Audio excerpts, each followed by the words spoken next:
Welcome back to the Discount Property Investor Podcast. Our mission is to share what we have learned from our experience and the experience of others to help you make more money investing like a pro. We want to teach you how to create wealth by investing in real estate the Discount Property Investor way. To jumpstart your real estate investing career, visit freewholesalecourse.com, the most complete free course on wholesaling real estate ever. Thanks for tuning in. All right, guys, welcome back to the Discount Property Investor Podcast. I am your host, David Dodge. My partner, Mike, is out in the field buying us rental properties like he does almost every time I record a show, and that is all right. Today, I have a special guest, Michael Zuber from One Rental at a Time. Me and Michael are going to talk about some rental properties. We're going to talk about the current market conditions. And I actually just really want to interview Michael as well because I've been following Michael online. He's putting out some really good content, and he has an awesome YouTube channel, One Rental at a Time. Let's give a warm welcome to Michael Zuber. What's up, Michael? Hey, David, thank you very much for having me. I am pretty excited to see where you are going to take this thing. You're big time. So, I got to come with it today. Oh, I don't know about all that, man. I don't know about all that, but I'm happy to have you on the show. I'm grateful for your time. And, I'm really happy that you're here. So let's talk about Michael Zuber for a minute. Let's learn a little bit more about you. How long have you been investing, and where do you live? So I live in the city of Mountain View. It's, most people just know it as the Silicon Valley or the Bay Area. I invest in Fresno, California, which is the Central Valley. So it's about 2.5 hours away, one way from where I live. I've been investing. I bought my first house at 1818 North Drive East, 93703 in December of 02. So wow, you know your 18, numbers. 18. Yeah, I've been asked a few times. So yes. So what year was it? 2002. 2002. December of 02. So 18 years ago. I'm about 1 or 2 years behind you. I'm probably 2 years behind you. That's awesome. Yeah. Well, the good news is you and I can both say we invested before the crash, which should mean something today because there's a lot of people that got 5 years or less that this is their first event. And many of them are, well, rightly so. They're scared, right? So, you and I have some scars and wounds and some memories of the last crash. So let's see. Yeah, absolutely. So you bought your first one in 2002. I love your the name of your YouTube channel and your book as well, One Rental at a Time, because that's how it happens, guys. It's one at a time. I love it. It's so simple, but it rings so true. How many are you up to now, and what are you focusing on? So we got to just under 200 units when we both retired in 2018. We did prune our some of our inventory in 2019 because one of the things that we believe in, or I believe in, is pigs. What was it? Bulls make money, bears make money, but pigs get slaughtered. Love that quote. So this is important for a couple of reasons. One is in 2006, pre-crash, we did a bunch of 1031 exchanges because single-family homes got crazy expensive. And we moved our equity to apartments. So we went from 8 doors, houses, to 80 units, all apartments, no houses. But what we just did recently in 2019 is I was very vocal about bigger isn't better. As we sort of said earlier, right? You and I invested through the last crash. And a lot of my history is investing in a recession. And apartments didn't do great, right? People like to say that, people left housing and came to apartments. That's all true. I did have record occupancy, but I didn't have record economic occupancy because some people moved in, some people moved out. And, my only 2 years that were negative cash flow were those years during the recession when my apartments didn't do great. So in 2019, kind of in the summer, I listed all 5 of our apartments going, hey, if they sell, I think these prices are stupid. They all need work, but hey, if somebody wants them, take them. So we sold 3 of our 5 apartments. We put a whole bunch of cash in the bank, and the other 2 didn't sell. We just took them off the market because we were happy to keep them. And lo and behold, we look like geniuses right now. We have record amounts of cash that we've never had before. We are, we're buy and hold investors, which by very nature means we don't have a lot of cash because it's always going into the next rental. But we're in a nice position today. And you still have 200 doors to 150 150 currently. Wow, that's a ton. That's double what I got essentially. So that is awesome. I'm heavily over on the single family side, but still, that is very cool. I didn't realize that you had that many, and the fact that you guys, capitalized on the top of the market is awesome. Don't be ashamed of that. You sound like you're like, ashamed, man. That's awesome. Congrats. You got a bunch of cash in the bank. Hell yeah. Yeah. What's up. I am going to be buying a lot of houses in the next 18 months. We're probably 50-50 now, probably 70 houses, 80 apartments today. So we have a large single family homes. That's what I like to buy. It's what I've always known. But if somebody wants to give me an apartment at the bottom of a market, I feel obliged to take it. And yeah, absolutely. Absolutely. So Michael, let's take a step back. I get ahead of myself often. You're going to learn that if you haven't already learned that. What got you into real estate investing from the get-go? What was the reason that got you in? Now this is back in 2002. Yeah, late 2002. So you skipped right over that. Yeah. So I don't know. I don't know if my story's common or not. It kind of feels like it is, but so I was 30 years old in 2002. I had just suffered a 6-figure loss in the stock market. Does that sound familiar to anybody? Anybody suffer a 6-figure stock market loss today? Probably lots of us. So I did that in 2002 and realized that as a 30-year-old, I traveled for a living, right? I was a traveling salesperson for enterprise software companies. So I made okay money. But my quality of life was atrocious, right? I could be on 3 different continents in a week. I would routinely see 3 different cities in a week. I would have 1 day off, usually Saturday, because I would always travel Sunday. So my quality of life was terrible. But I lost all that money and then sort of sat back on one of my plane rides going, not only am I a failure, but I can't keep doing this. I'm 30 and I look up my organization chart and there's guys 45 to 50 who are just the most unhealthy creatures I've ever seen. They're all overweight. They have drinking or drug problems. They're on their 3rd marriage. It's just a high stress, horrible existence. And I'm like, don't want me any of that. And at the time, you would actually go to a physical bookstore. And I stumbled across Rich Dad Poor Dad. The book was purple. It's my favorite color. I'm like, shit, I guess I got to read this one. What's this all about? And that book shook me to my core. It introduced me to a concept I'd never heard of, right? This whole rental properties. Man, I grew up in a family. Funny how that happens. It's like, nothing. So like that happened to me too, right? And it happened to like 10 million other people. Wow, that book has changed so many lives, man. It's crazy. Yeah, it shook me to my core. It introduced concepts I never heard of. Nobody in my family ever had any money. Like nothing. The idea of owning your home was like foreign to us, let alone a rental property. It just wasn't something we talked about. And it did. It shook me to my core. It made sense. It felt logical. I was, I understood spreadsheets. I can compare numbers. And I'm like, you know what? Screw it. I'm going to take that $40,000 that I have left, which, 4 months earlier was 6 figures, and I'm going to go buy a rental property. Don't know what it means, but I'm going to do it. Right. So I did what all the book said, right? It said invest 30 minutes from your house, not Rich Dad, Poor Dad. But when I read other books, I'm like, I'm excited. So let me go read 100 other books. And they all said, invest 30 minutes from home. But this is 2002 in the Silicon Valley, but nothing cash flowed, right? Nothing was even close. I'm like, God damn it. What?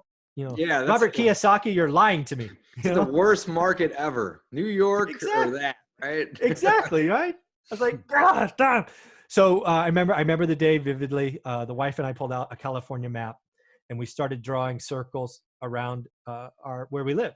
30 minutes, 60 minutes, 90 minutes, and we finally got 2.5 hours from home, which is going to be our last circle.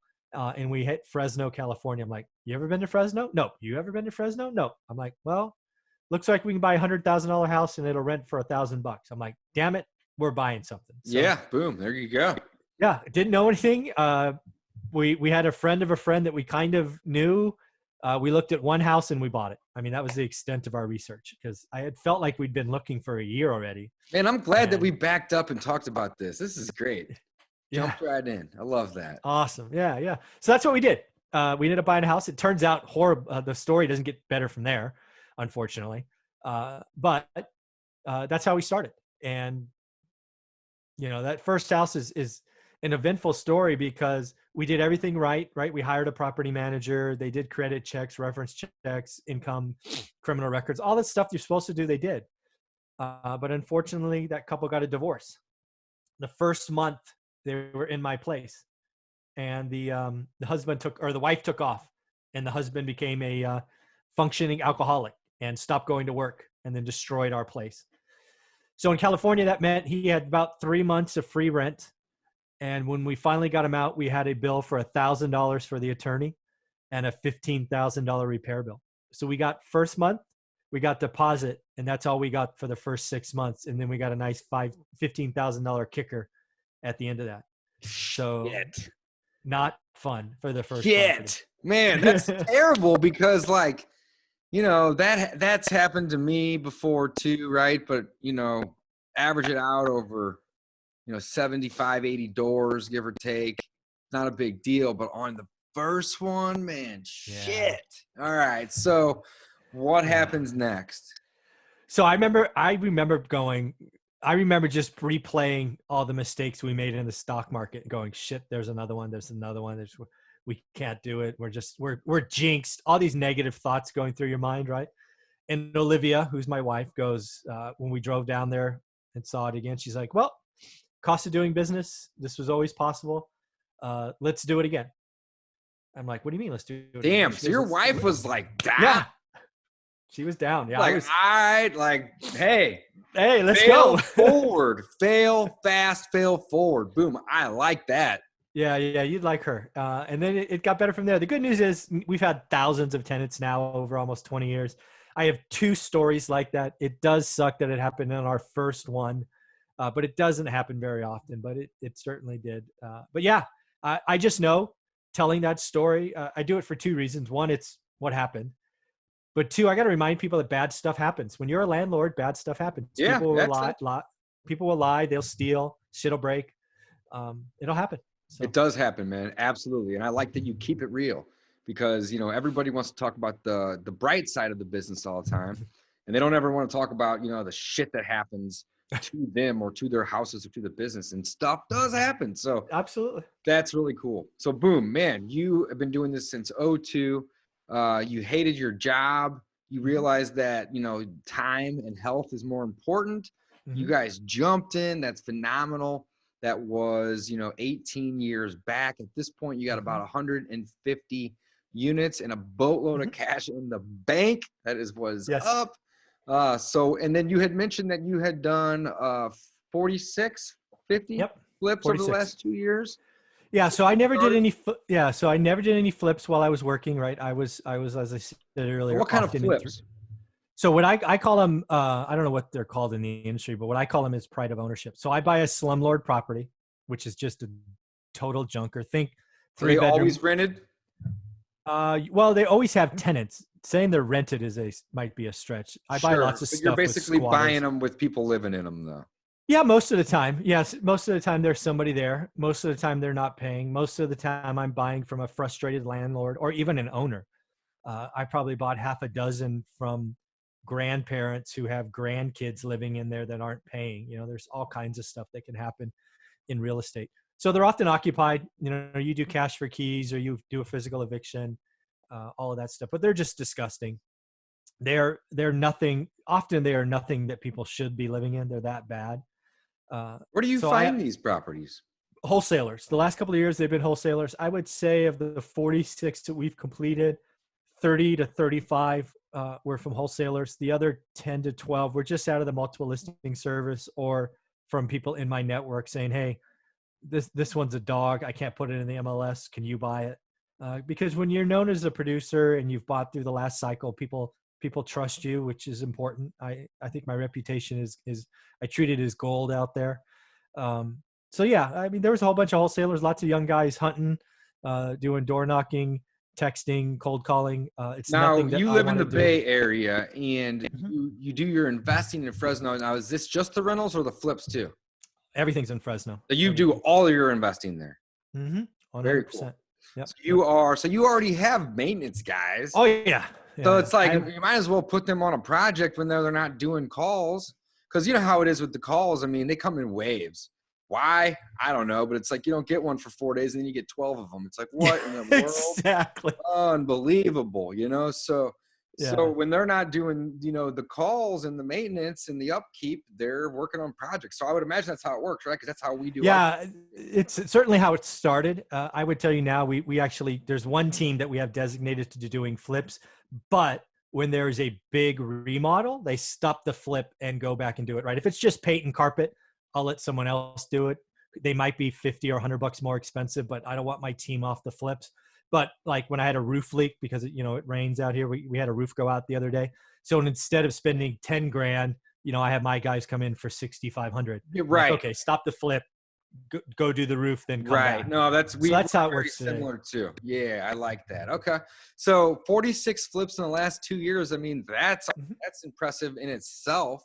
So you're buying these properties, and I know. So I'm in St. Louis. You're in California. The laws in St. Louis to get somebody out, you're looking at 45 days to 2 months.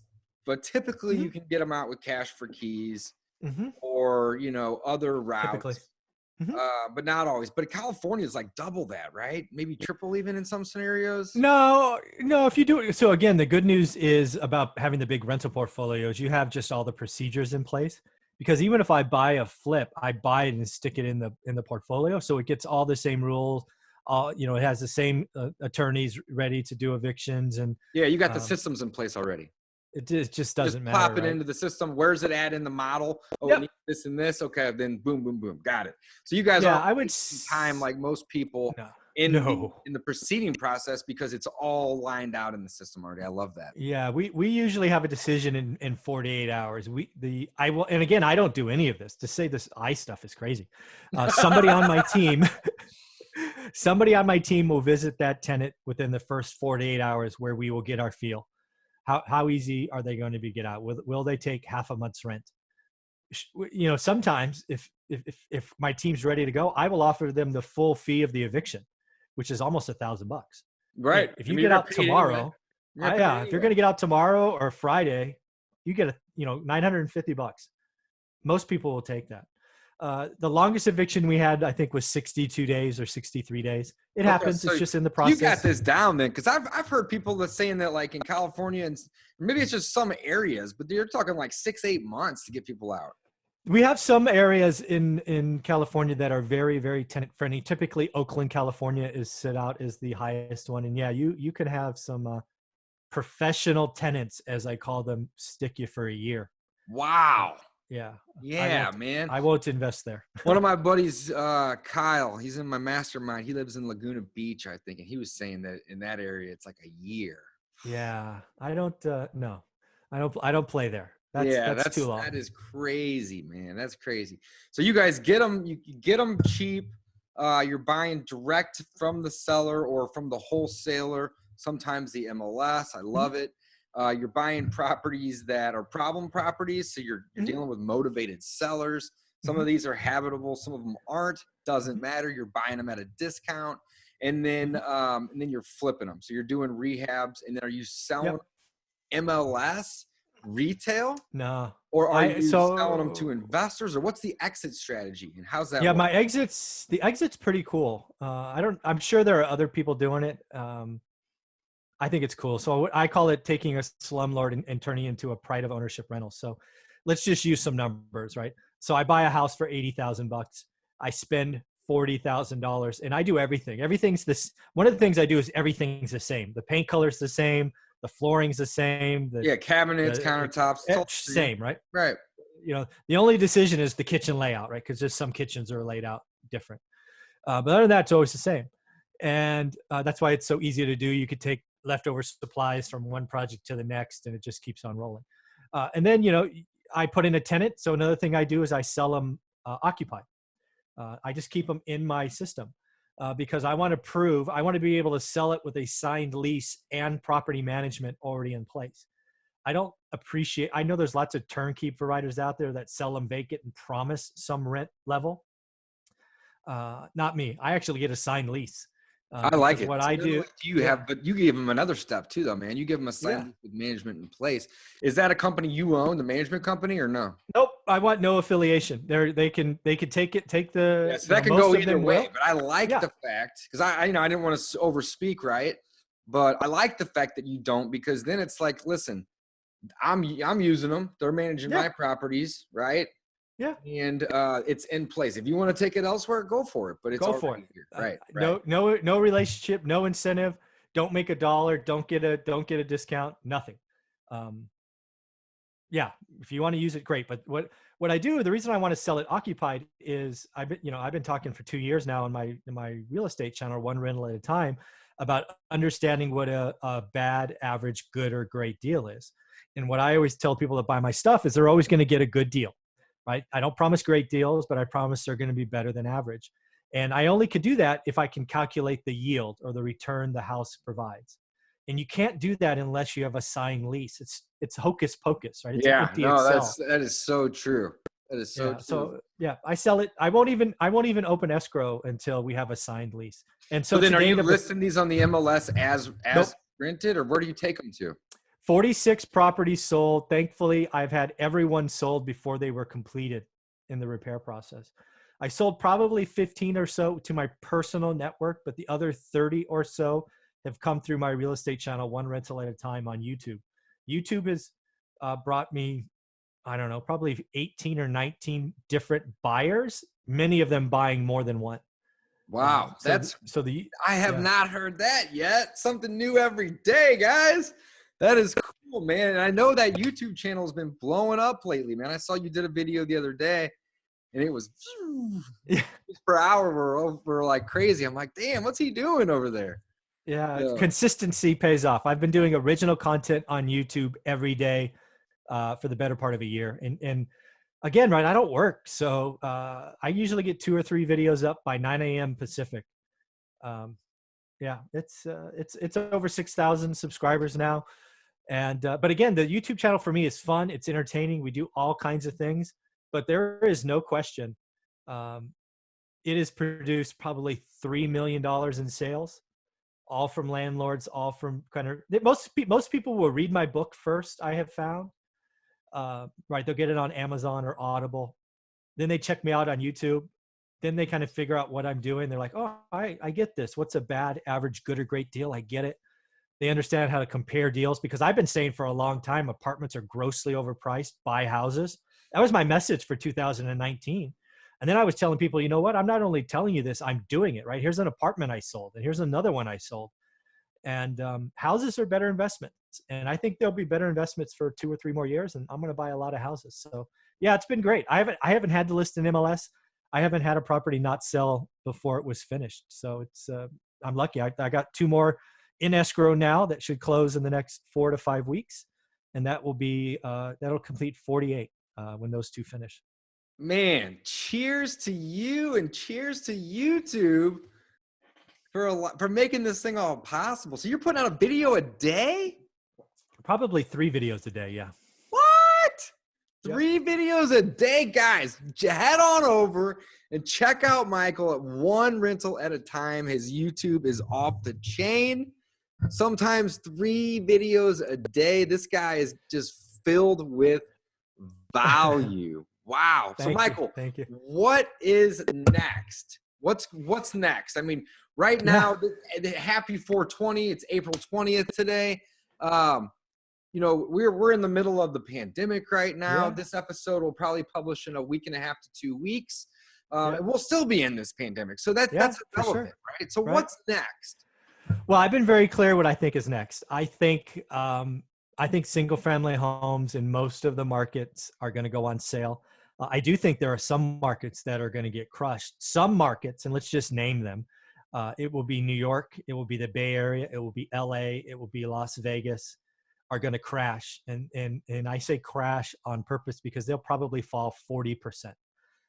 I believe most of the rest of the US, which is really like 90%, might see a 4 or 5% haircut. I don't see values coming down because we were so undersupplied, right? We had a real supply problem going into this.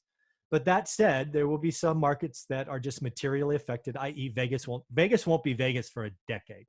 So Vegas is going to hurt. Yeah, you're Silicon right Valley, about that, man. I can, yeah, I can. Silicon Valley's tech-based. It's going to be in trouble. New York, the epicenter of the pandemic, is not going to be the same. People are going to leave. People aren't going to arrive in the same fashion. So we're going to have some cities that are hurt for a while. But most of the country is going to be fine. How long until we get back to normal, do you think? Well, define normal. What when you say normal, what is that? Good question. Like just the retail opening back up. Oh, so retail will probably open up. Like you'll be able to go to malls or whatnot.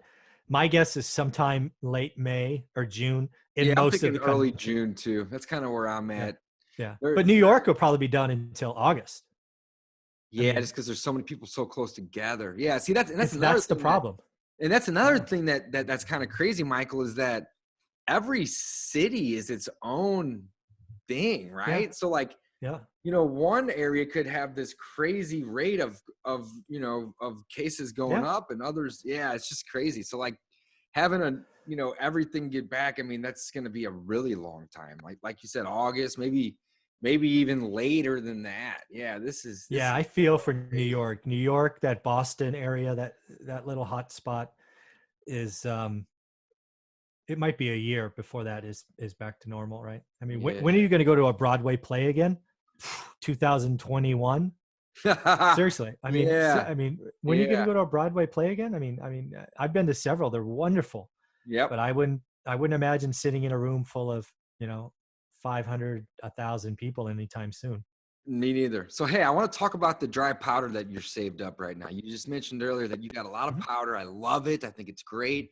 And over the next 18 months, you're going to start buying a shit ton of single family houses. Are you buying them to rent? Are you buying them to flip? And I would imagine that you're going to be buying them where you bought the rest, right? Always in Fresno. Got it. Yeah, not changing there. So, so that goes without saying. I've looked in other markets. People always ask all the time. I'm like, you don't understand. I'm not flashy. I'm not in a hurry to get somewhere. I do not need to be Grant Cardone with the jet and the watches and the cars. It's just not who I am. I'm happy to have my bills paid at the end of the month. So I don't need that flash. I have no desire to 10x my portfolio. But that said, I plan to take advantage of this crisis just like I did the last time. The most deals I did in a year was 2010. We bought, I think we added like 40 units. Most of those were houses in 2010. That's a lot for an individual, right? I'm not a syndication. I'm not some fancy, this is just my wife and I, right? So that's what we're getting ready for. I suspect I'll break it down in chunks because I see this as a rolling wave. First off, between now and the end of the year, I'm telling all of my wholesalers and all of my real estate agents that I want to buy, I'm willing to buy properties that have no equity, but have great mortgages. I think there's a lot of owner occupants that bought stuff in the last 5 years that have 3% mortgages that I want to buy. And I'm going to do them subject to. So I'm not going to buy the traditional way. I'm going to buy subject to. I'm going to use creative finance to buy as many houses as I can between now and the end of the year. When we get to the first half of next year, we're going to start to see that forbearance was not the cure-all that everybody thinks it is. We have 3 million people already asking for forbearance across the country. We got 7.6% of FHA loans already in forbearance. 5% or 4.9% of Fannie and Freddie loans are in forbearance. This stuff is going to freaking blow up and hurt, but it will take time. This stuff won't even hit the market until through 2021. And I'm going to be ready. I'm going to be ready with the dry powder. I'll be ready with relationships where I can take private money. I'll have equity lines set up because, again, I'm very conservative. Not only did we sell apartments, but we had a bunch of houses paid off. So I'll use all the equity I have in cash to get equity lines set up and be very aggressive in 2021. I want to buy more houses in the next 18 months than I bought the last decade. Wow. You are going that's what I'm trying to do. hard. I love it. Well, I'm going to have you back on the show soon to get some updates several times Anytime. You're fascinating as hell, and you know your shit. I love it. Usually I get one or the other, and I got with you. So this has been phenomenal. Michael, thank you so much for coming on the show. You've provided a ton of value to us today. I want to make sure that everybody checks out your book, your YouTube, and what am I missing? And again, the book and the YouTube is one rental at a time. It's awesome. I know you have some other stuff out there. What you got? Yeah, so I guess there's a couple other things. So first and foremost, if you don't like watching video, right? YouTube is not your thing. I do have somebody that takes all my YouTube videos that are greater than 5 minutes and turns them into a podcast. Those are uploaded every Saturday. So you'll get 50 uploads on a Saturday. But that is growing as well. We almost 10,000 listens last week. So that is going strong. Again, one rental at a time. And then the last thing is I get asked so many times, how'd you do it? What do you do? All of this stuff. I finally created an online course called How to Get Started One Rental at a Time. I priced it ridiculously cheap at $200. It's $199. And I did it because people keep asking, how do you do it? How do you learn a market? I don't think there's any secrets in real estate. You just have to know your market. You have to trust yourself. You have to execute, focus. You have to be able to compare deals. So I just document everything I do. I still look at my market every day. I looked at it twice already today. And it's really that simple. So that also gets you access to my private Facebook group where I answer questions and all of that. And we're all staying home these days. So I actually do a live stream every Saturday at 9 a.m. Pacific. So students can ask me questions, and I keep all those private in the Facebook group. So that's pretty much everything I do. That's very cool. Very, very cool. What's the domain name for the course? You just go to onerentalatatime.com. It's right on the front page, or you can go to any of my YouTube videos and scroll down to the description. You see it there? It's right there. Yeah, it's called How to Get Started One Rental at a Time. Guys, you heard it from the man himself, Michael Zuber. Michael, thank you for coming on the show. Guys, check it out. One rental at a time. This guy has got a book. He's got a YouTube. He's got a podcast. He's got a course. He's got a lot of value for you guys. And that's what I love to do with this podcast here is bring people on like Michael that can share value and help you guys learn how to do this business. All right. Let's not forget you make your money when you buy. You get paid when you sell. Signing off. Michael, any departing words, my friend? Yeah, the only thing I would tell you is, guys, you have lots of deals coming here in the near future that you will make money when you buy, but don't rush. Don't run early. You'll have time. Love it. Michael, thanks again. I'm grateful for your time. I appreciate you. Signing off, guys. We'll see you next time.